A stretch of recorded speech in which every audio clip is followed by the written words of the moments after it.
What's up, guys? Matt Brown here for thelines.com, playpicks.com. Talk some Thursday night football. Rams at the Seahawks. I got a side here that I like. I got a prop bet that I like as well. So hopefully we can get these home. But of course, as always, go ahead and subscribe to the channel. Give us a thumbs up and then let us know in the comments how you're going to play this game. Stick around. We'll have a contest. We'll give away an Amazon gift card. Also, appreciate it. Thank you, guys. Reached 10,000 subs. And we're going to do some sort of giveaway, some sort of contest for everybody that has subscribed along the way. So continue to subscribe. Anyone that's there, whenever we run the contest, you're going to be eligible. So really do appreciate you guys being around. So Rams Seahawks here, as we see, Thursday night football gives us a really primo matchup here. Rams 2.5-point favorites, and that is the line across the board. 2.5-point underdogs, obviously Seattle at home. Money line of 137 on the Rams plus 120. On the Seahawks, 54.5 is your total in this one. So what are we really getting here in this game right now? We are getting strength versus weakness in both offenses versus both defenses here. And before you jump on me about saying that the Rams defense is a weakness, we'll go into the advanced statistics in just a second, and we'll kind of get to all of that. Now, on the injury front, Rams completely clean, absolutely clean. Nobody with any sort of game designation, so they will be at full strength, and that includes Darrell Henderson. So that is good for them from a running back standpoint. They do not have to worry about running Sony Michel out there anymore.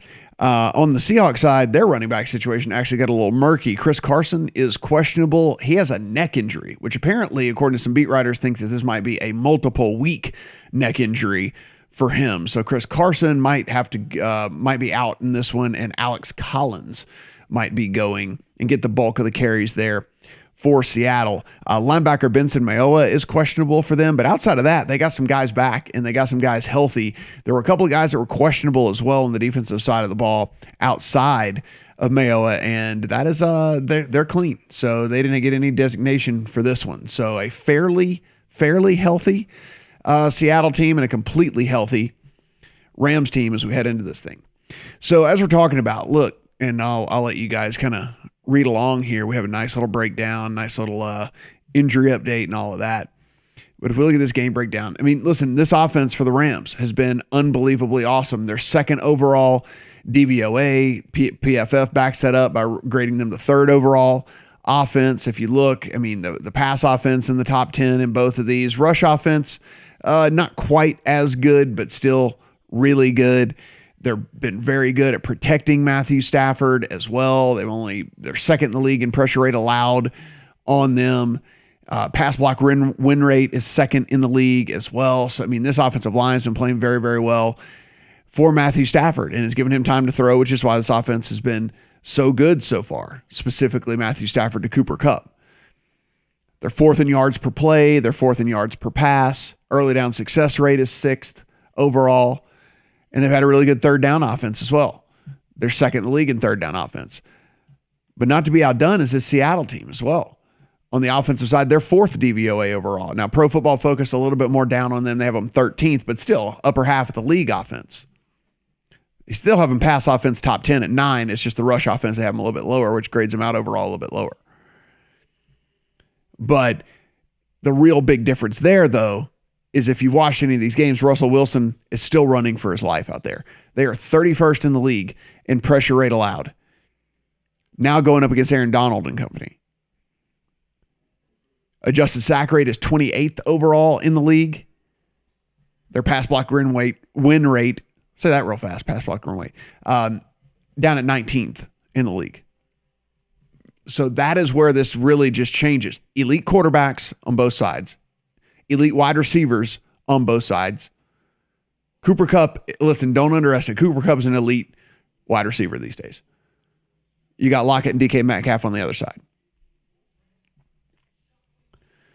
That said, DK Metcalf is going to get the Jalen Ramsey treatment most likely.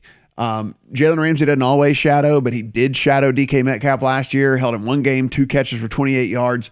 He's, a big physical corner going up against a big physical wide receiver, and can actually, one of the few corners out there that can actually win that, And so that being said, you still have Tyler Lockett. And honestly, Jalen Ramsey ain't going to be able to completely shut down DK Metcalf. So that being said, don't expect a massive game from Metcalf in this one. So we got two really good offenses, one that has a good offensive line, one that really doesn't have a good offensive line. And that really is where it kind of, I think you draw the difference in this thing. I mean, the line is sitting at 2.5. If you factor in home field advantage, listen, it's not 3 points anymore, but let's say that it's, 1.75 on a typical home field. Let's say that Seattle's a little bit better because Seattle's home field advantage is one of the few stadiums that is really, really different than other stadiums out there. So let's call it maybe 2.5, something like that maybe they're getting for home field advantage here. That means if you really consider that, then that's what we're looking at the Rams as being more kind of in that 4 or 5 point favorite range, and with a super veteran quarterback like Matthew Stafford, veteran wide receivers here, super veteran offensive line anchored by some of these guys that have been in the league for a decade. I don't know if, us, I think us getting this Rams team under a field goal might be a gift. And when you take a look, it's really the real explanation here is because of the Seattle defense, which has been absolutely putrid, have not been able to hold anyone doing anything. You can see right here, just written, whenever we read these stats out loud,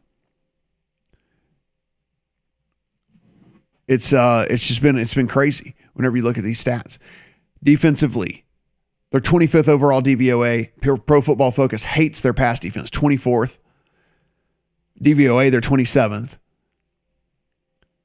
24th in yards per play given up.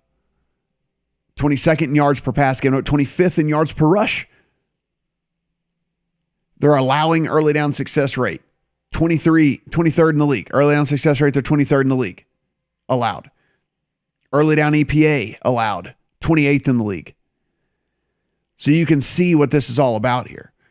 It is about an elite offense from the Rams versus an elite offense for Seattle going up against two defenses that actually end up being kind of the weak spot here, but Seattle's just being much, much weaker. Look, the Rams have underperformed on the defensive side of the ball. Don't get me wrong. 20th DVOA.